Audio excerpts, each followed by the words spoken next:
Today, we'll illustrate a recommended orbital welding process for AL6XN tubing.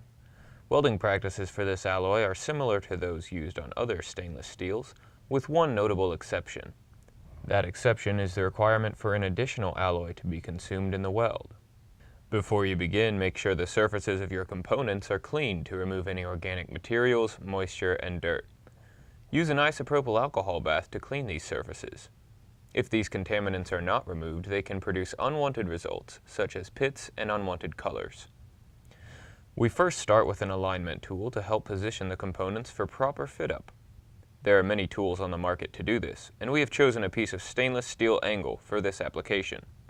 Placing the tube in the angle channel allows us to free our hands for other operations needed during the fitting process. Another option is to hold the components together using a specialized pair of clamps. This is especially useful when conducting field installations. The second step is the installation and alignment of the weld insert ring. This insert shape looks like a flat washer that is designed for thin wall tubing.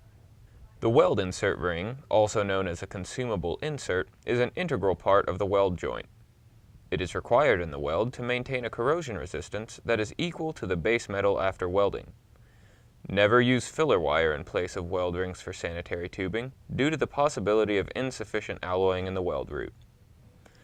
There are several types and alloys of weld insert rings. The insert ring alloy must have a higher molybdenum content than the AL6XN alloy to compensate for alloy dilution on cooling. We typically use alloy C22 as a weld insert material. Align the welding insert ring in the opposing component with the tube already placed in the stainless steel angle. These three components should be held together tightly, and there should not be any visible gaps between them. Before tacking the assembly, an argon purge gas should be applied to the ID.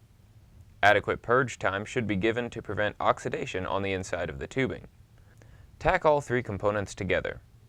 These skin tacks, as they're called, should be very light. Remember, it's important to not penetrate the tubing wall. Full penetration tacks require a high purity of purging gas and should be avoided. After tacking the components together, tack welds should be wire brushed to remove any surface color which indicates oxidation. The wire brush should be made from stainless steel to prevent surface contamination or iron deposits. It is crucial that this wire brush is only used on stainless steel. This video will cover both the manual and orbital welding practices. Place the tacked assembly in the orbital welding head. Align the weld joint so it's centered with the rotating tungsten. Once aligned, clamp on the end of the assembly and recheck the tungsten alignment. If necessary, make any required adjustments, then clamp the other side of the assembly as shown. Apply an argon shielding gas to the ID of the assembly. To do this, both ends of the tube should be plugged. The gas purging time will vary depending on the volume of atmosphere that needs to be evacuated.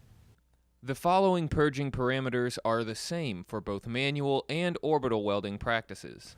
We typically allow enough gas flow time to exchange 4 times the original held volume. For high purity applications, there are other methods that can be used to ensure that the ID of the assembly has been properly purged. In some cases, you may want to monitor the escaping gas with an oxygen meter. You are now ready to start the welding process. Orbital welding program parameters will be very similar to those used on 316 stainless steel. In most cases, you will find that the heat input will need to be reduced just slightly compared to 316. After welding is completed, remove the assembly from the welding head. When visually inspecting the weld, the first thing you will see is a weld bead that does not look like a typical 316 weld. Be sure to make test welds before the project begins and share these with the customer. It is important for all parties to understand the differences in weld appearance with AL6XN. Weld appearance can be somewhat misleading when visually compared to similar welds made in 316L stainless steel.